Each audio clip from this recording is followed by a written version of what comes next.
임진왜란에서 일본이 최신 무기인 조총으로 침략한 사실은 모두가 알고 있습니다.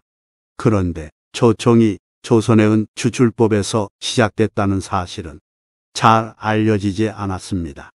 오늘은 조선의 은 재련 기술부터 일본의 조총 그리고 임진왜란으로 이어지는 점을 다루고자 합니다.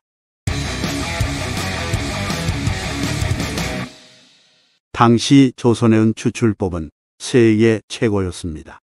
연산군 일기에는 무쇠 화로나 남비 안에 매운재를 둘러놓고 납을 조각조각 끊어서 그 안에 채운 다음 개어진 질그릇으로 사방을 덮고 숯을 위아래로 피워 녹인다. 고하니 시험해 보라. 고 명하였다는 기록이 있습니다. 1503년 조선은 연은 분리법이라는 은 추출 방법을 연산군 앞에서 시연하게 됩니다. 회치법의 일종으로 납이 포함된 은광석을 가열하여 녹는 점차를 이용해 납만 산화시키고 은을 골라내는 방식입니다.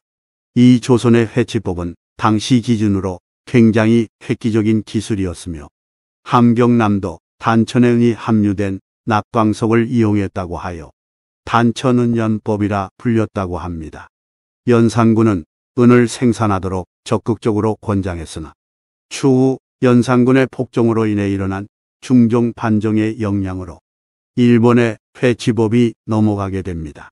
중종은 연산군 때 사치풍조 척결을 명분으로 은광 채굴을 금지시킵니다.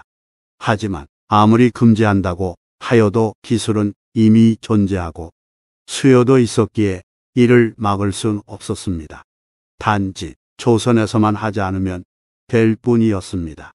이때 조선의 기술자 상인 지방관리는 일본으로 넘어갔을 것으로 보입니다.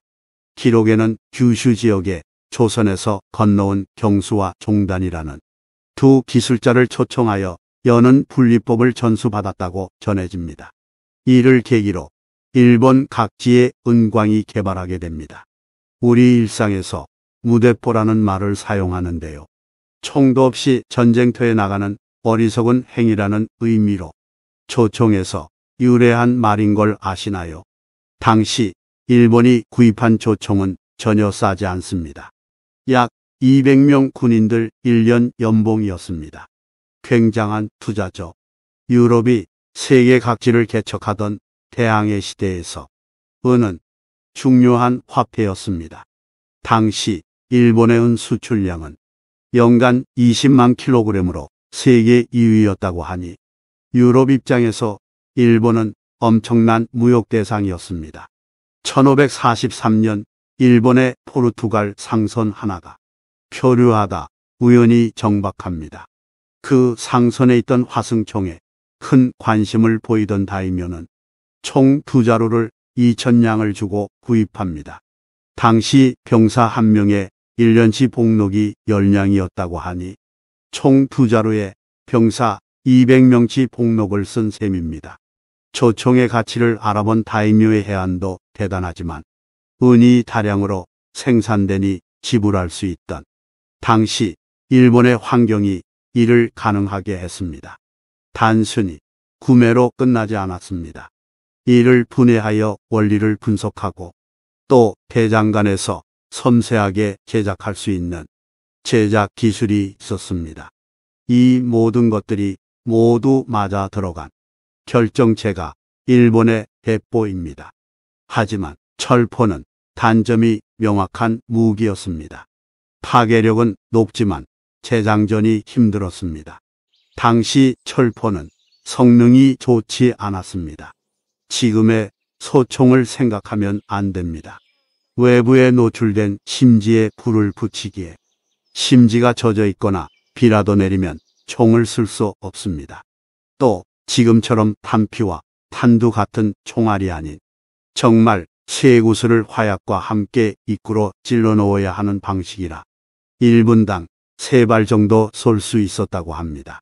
반면 조선의 각공은 10초당 1발씩이니 1분에 6발을 쏠 수 있었고 사거리도 100m에서 200m였습니다. 조총의 이름은 나는 새도 떨어뜨린다고 하지만 실제로는 약 50m 정도였으니 사정거리도 그리 길지 않았습니다. 무기로서의 실용성은 떨어질 수 있습니다. 그런데 그 관통력과 파괴력만큼은 굉장했습니다. 갑옷을 무시하고 뚫어버리는 대포의 위력 말입니다. 철포가 가진 무기로서의 한계를 오다 노부나가는 창의력으로 극복합니다. 철포 부대를 3열로 세우고 순차적으로 발사장 전 준비를 하는 전략으로 재장전이 길다는 철포의 단점을 보완했습니다. 그렇게 혼란스러운 일본은 조총이 평정해 나아갔고 넘치는 에너지는 조선을 향했습니다. 안타깝게도 당시 조선은 옆나라 일본이 조총으로 통일해가는 정보를 등한시한 것인지 평화가 오래된 것인지 국방력이 너무나도 약했습니다. 조선도 조총의 존재를 모르지 않았습니다. 1590년 3월 한양 대마도의 도주 소호 요시토시가 조선 조정에 나타났다. 선조에게 철포를 진상했다. 는 기록이 있습니다.